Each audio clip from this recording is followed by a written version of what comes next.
dari Kementerian Perhubungan. Kegiatan ini memang adalah aspirasi saya untuk masyarakat di sekitar Bandar Udara Tebelian Sintang. Ini sudah yang ketiga kali Pak ya kita ya. Sudah ketiga kali kita lakukan selama COVID ini. Ya kita lakukan apa saja lah Pak Bupati ya. Kegiatan yang penting bisa menyentuh masyarakat. Ya. Karena situasi sekarang memang terasa sangat sulit ya. Kemarin harga sawit sudah sempat ngangkat bagus, tiba-tiba gara-gara minyak goreng turun lagi. Minyaknya digoreng kok jadi sawit yang jadi korban kan? Harusnya kan adanya minyak goreng kan dari sawit, harga sawit harusnya tetap terjaga. Tapi DPR kami juga di DPR ya, kita berdiskusi banyak soal sawit ini. Ya mudah-mudahan harga ini bisa meningkat kembali. Ya, masyarakat di Sintang ini saya lihat sudah mulai beralih nih Pak Bupati ya. Yang tadinya mayoritas masyarakat itu petani karet, sekarang saya lihat banyak kebun karetnya sudah ditebang dan diganti dengan tanaman sawit.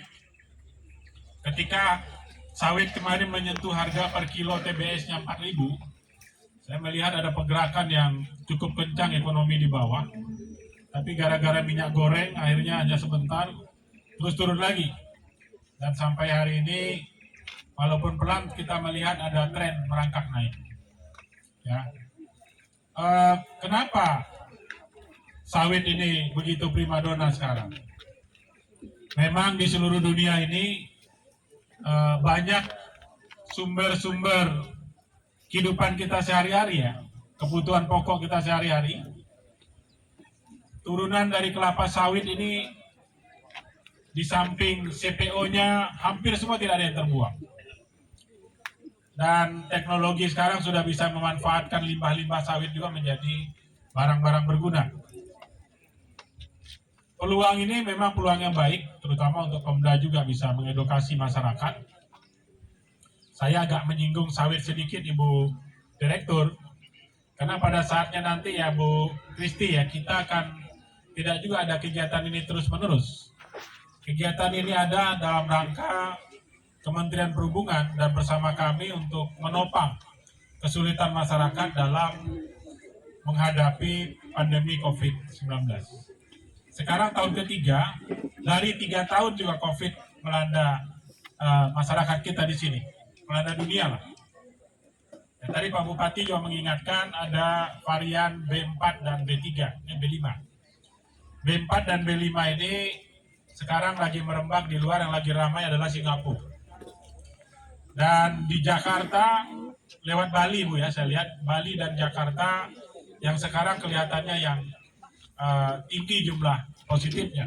Tentu kita berharap masyarakat juga mengantisipasi ini dengan baik, termasuk juga Pemda lah.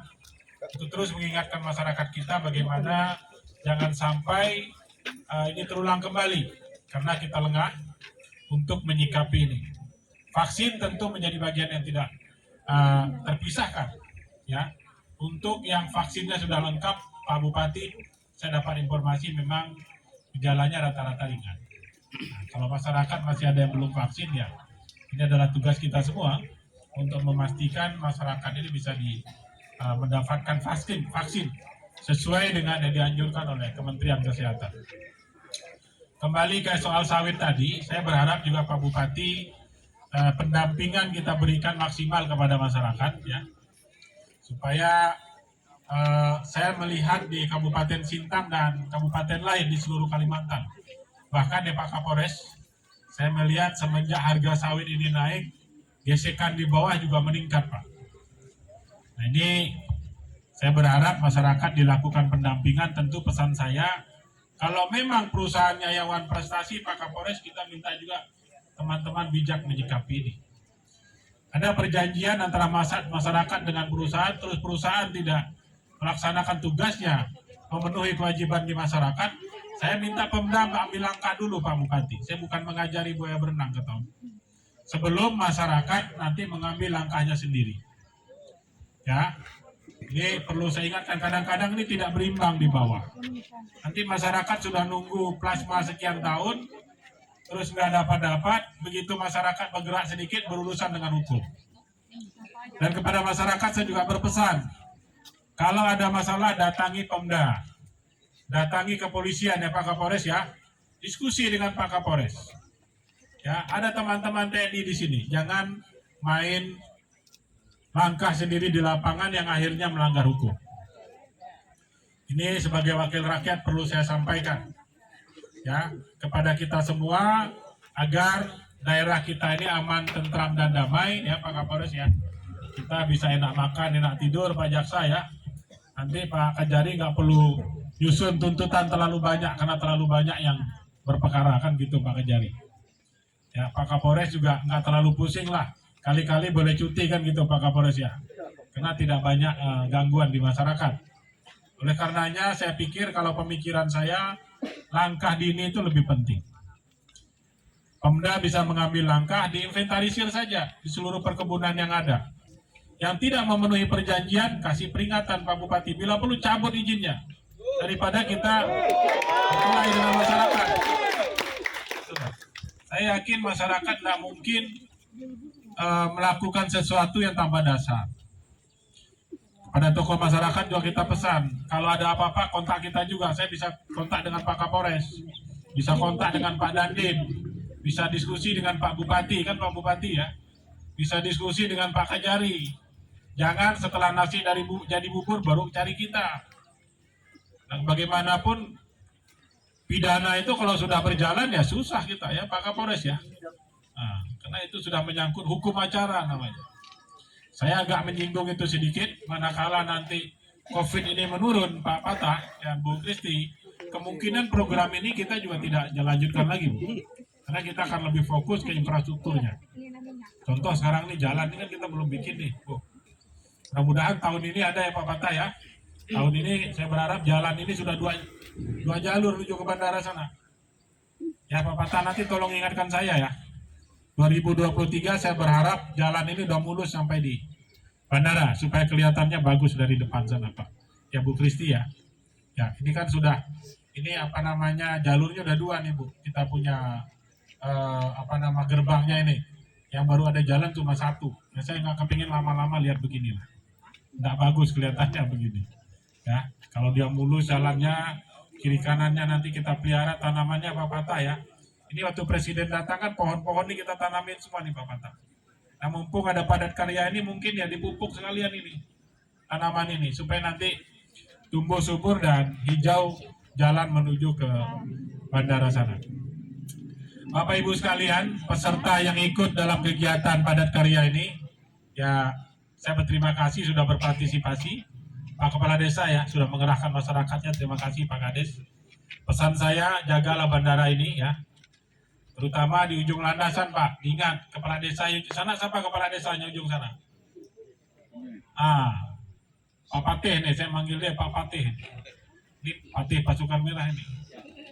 Ya, Pak Patih yang ujung sana itu jangan ada bangunan tinggi-tinggi ya. Yang kalau sebelah sini kades di mana nih?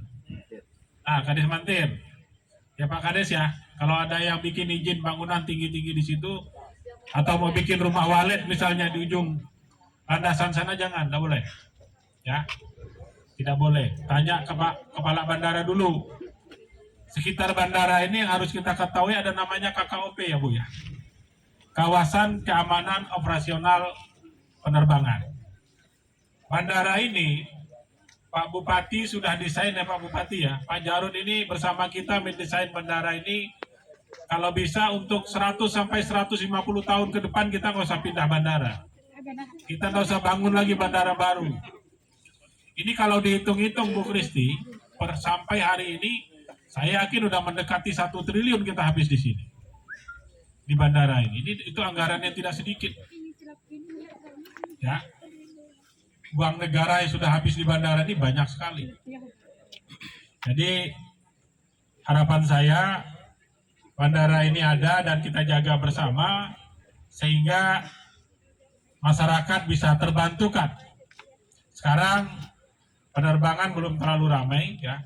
Saya berharap juga Pak Bupati nanti dengan Forkopimda kalau bisa kita manfaatkan Pak, sehingga seat ini bisa terpenuhi terus. Kalau seatnya akupansinya bagus ya Bu Direktur ya, pasti nanti ada maskapai datang lagi. Nah ketika maskapai datang lagi, kerahkan pesawat, tiket pasti turun. Itu hukum dagangnya begitu kalau bandara. Tapi kalau hanya 60%, 70%, 80% tidak bergerak, nah mungkin ada maskapai baru mau masuk. Akibatnya apa? Akibat tiket harganya mahal. Orang seringkali tanya saya, Bu Kristi, Pak Lasarus, kami mau naik pesawat tapi tiketnya mahal. Ya kan? Nah, tiket itu bisa murah, ini hukum bisnis di sini. Karena maskapai itu bukan punya pemerintah. Pemerintah hanya mempersiapkan infrastrukturnya saja. Landasannya, kemudian jalan masuk, terminal. Di luar dari itu, kalau pesawat itu betul-betul punya corporate itu, punya dunia usaha. Dunia usaha itu hitungannya pasti bisnis oriented, dia pasti hitungannya untung rugi. Kalau untung dia terbang, kalau rugi dia tidak berangkat. Karena pesawat dia beli sendiri, ya, pilot gajinya dia bayar sendiri, pramugari gajinya bayar sendiri, ya, maintenance atau perawatan pesawat dia rawat sendiri, negara tidak bantu itu. Jadi seperti itu dia. Nanti kalau dibantu oleh kita semua, misalnya teman-teman dari TNI Pak ya, kalau berangkat menggunakan pesawat dari Polri, tambah dari Pemda, nah pesawatnya sering-sering penuh, itu pasti datang maskapai baru Pak. Begitu maskapai baru datang, harga tiket pasti turun. Dulu saya merasakan tiket kita pernah sampai 500 ya Pak Jarod ya, 400 ribu Bu Krisi. Waktu tiket 400 ribu, 3 maskapai ke sini saya masih ingat. Ya Pak Patah ya, ada 6, kemudian Garuda ya, termasuk Lawing kan.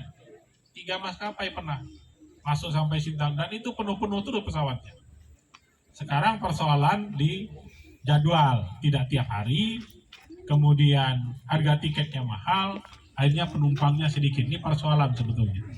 Nah sekarang tugas kita bagaimana menekan supaya harga tiket ini jadi murah, masyarakat biasa pun menghitung. Nah kalau saya naik bis,